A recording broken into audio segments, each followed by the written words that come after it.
You know, you oftentimes hear me say that all churches are not bad. All pastors are not crooked. It's just we see so much mess, so much negative stuff. And it just seems like that's all it is. And when you see so much of that or hear so much about that,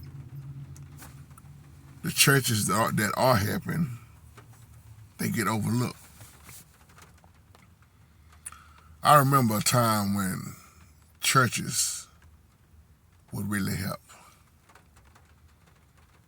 You didn't have to be a member of that church. I'm going to say it again. You did not have to be a member of that church.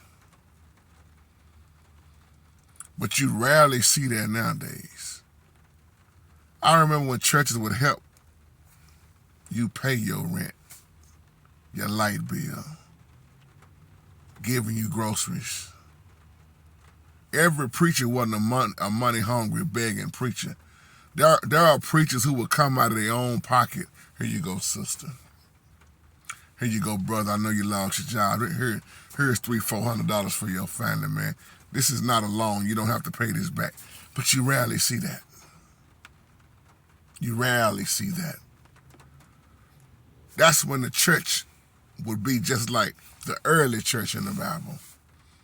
You didn't have to call no meeting about who you was going to help. You just simply helped them.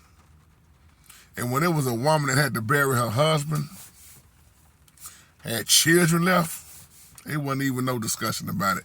She was helped. But you rarely see that nowadays.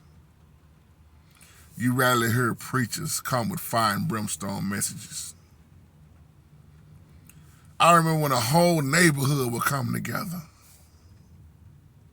Kind of remind me of an episode of Good Times. Y'all know I always like to go back to Good Times. When an old girl couldn't afford to pay her rent.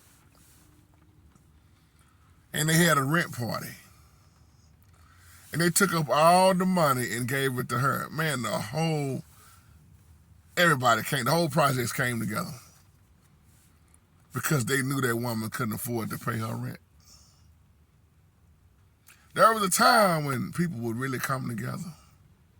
Kind of like what we doing here. When what we get, somebody need help. But we also have to watch out for the ones who just trying to scam folks. We know it's a lot of that going on. That's why you have to be in much prayer and let the Holy Spirit, reveal to you, who truly need help. But there are so many people that need help. I remember so many churches that would give out clothes, toothbrushes, toothpaste, deodorant, toilet tissue, whatever you need. And you just get it. Come to the church and just pick it up. You didn't even need to bring you don't need no bill, light bill. I don't need to know your business. Like, where is that at nowadays?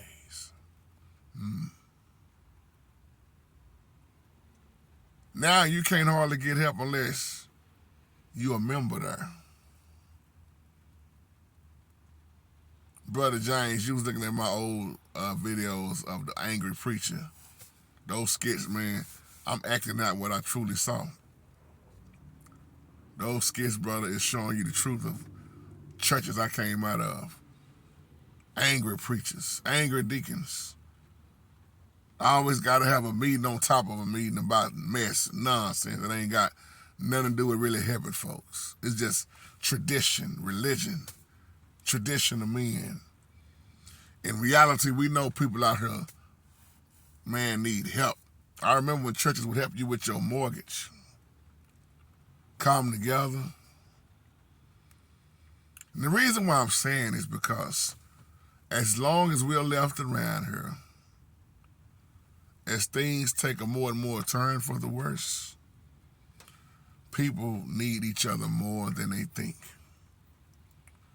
And that's why all these prosperity preachers with these prosperity, unbalanced messages talking about material wealth and gain and houses and all that real estate and cars and clothes, and man, they got their reward right now. Because there's going to come a time when it's going to really, it's already pretty much getting there, but where it's going to really be where your faith is tested harder than before. And that's why we're supposed to be helping each other, loving each other, encouraging each other, praying for each other. And when our brothers and sisters need help, it should be there. I'll leave on that.